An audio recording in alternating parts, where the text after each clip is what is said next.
Today we're going to look at something called linear inequalities. So we've been looking at linear equations.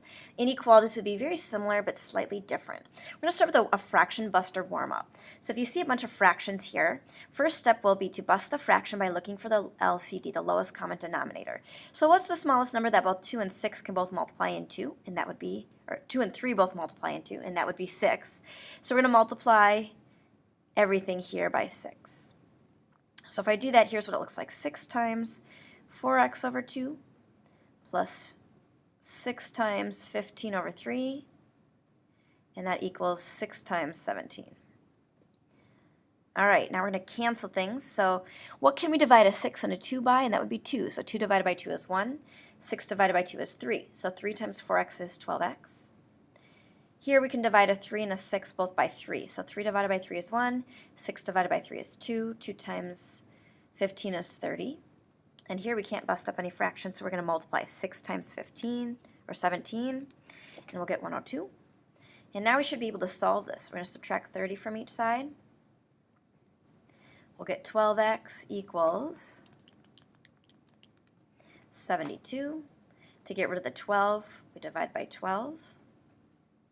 So x equals 6, and there's our answer.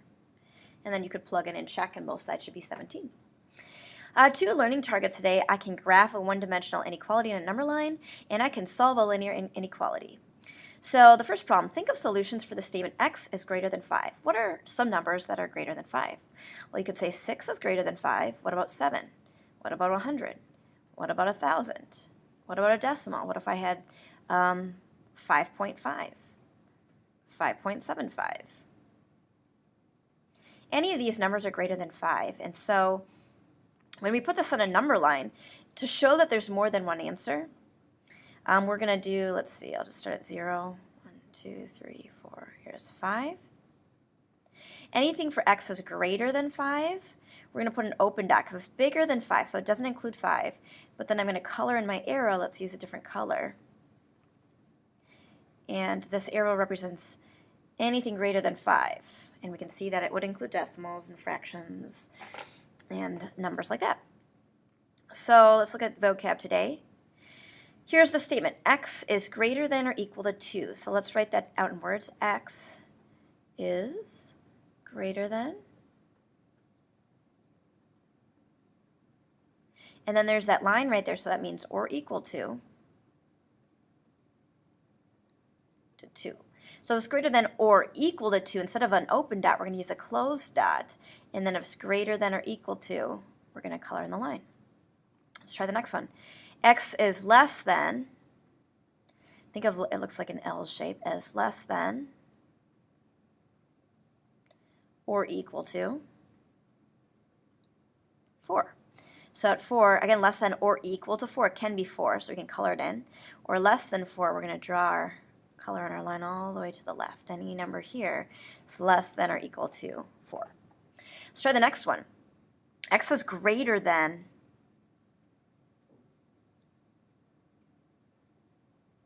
-1. I should put x is. X is greater than -1. So if it's bigger than -1, it doesn't include it. We use an open circle.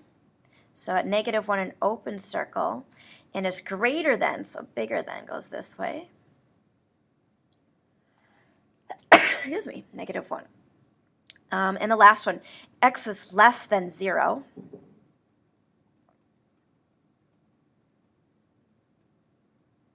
Okay, so again, open dot because it doesn't include 0. So everything less than 0, not including 0. So then we'll draw our arrow. All right, so if there's an equal sign, you color in the dot because it can include that number. But if there's not an equal sign, it's an open dot, and then you're just going to color into the left or to the right, depending on if it's greater than or equal to that number. Okay, so there's some for you to try, and even writing the statement as well. So I'll give you a chance to look through these, and then I'll write some of these up. Okay, so this one, x is greater than or equal to 2. I'm not going to write the statement. So if I just make my number line, you can start anywhere. If it's greater than or equal to, it's going to be a closed dot, and it's going to go this way. Let's do, how about one down here? Let's do this one. X is less than 10. So let's say I started here. This is 10. X is less than 10, open circle, because it doesn't include the 10. And we're going to shade this way. Okay, let's do one where they give you the description. So this one, X is greater than 8. X is greater than 8. So can you start this anywhere? 7, 8, 9, 10, 11, 12. And greater than 8, open circle, and then we color to the right of that. How about this one? X is greater than or equal to 7. So let's start 7 here, 8, 9. All right, so if it's greater than or equal to, close dot, and greater than or equal is going to go this way. How about this one right here? This is X is less than, not equal to, 5. And then you could write it out. Okay, so in class we'll fill out the table, and then we'll also go over this. How do we solve a linear inequality? And for example, how many solutions are there? So to solve a linear inequality, it's just like solving an equation.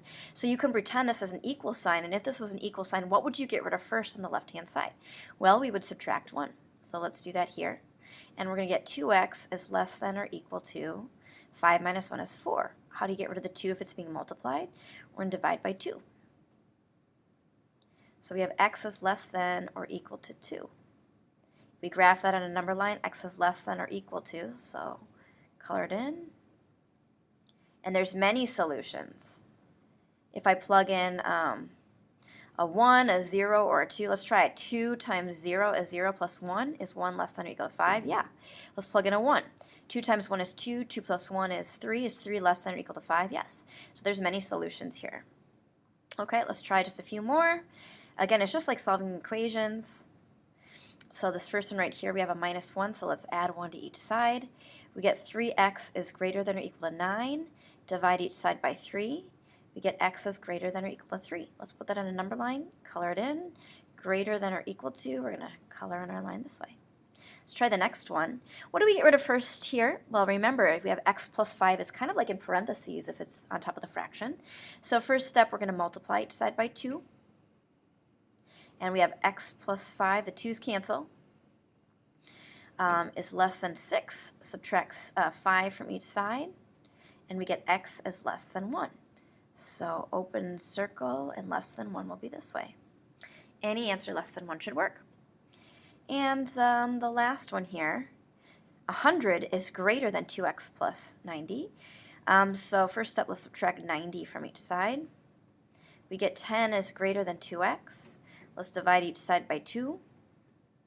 And so we get 5 is greater than x. So be careful, this one's turned around. 5 is bigger than x. Let's rewrite it with x first. So it'd be x is less than 5. So 5 is bigger than x means x is less than 5. And so we're going to go like this.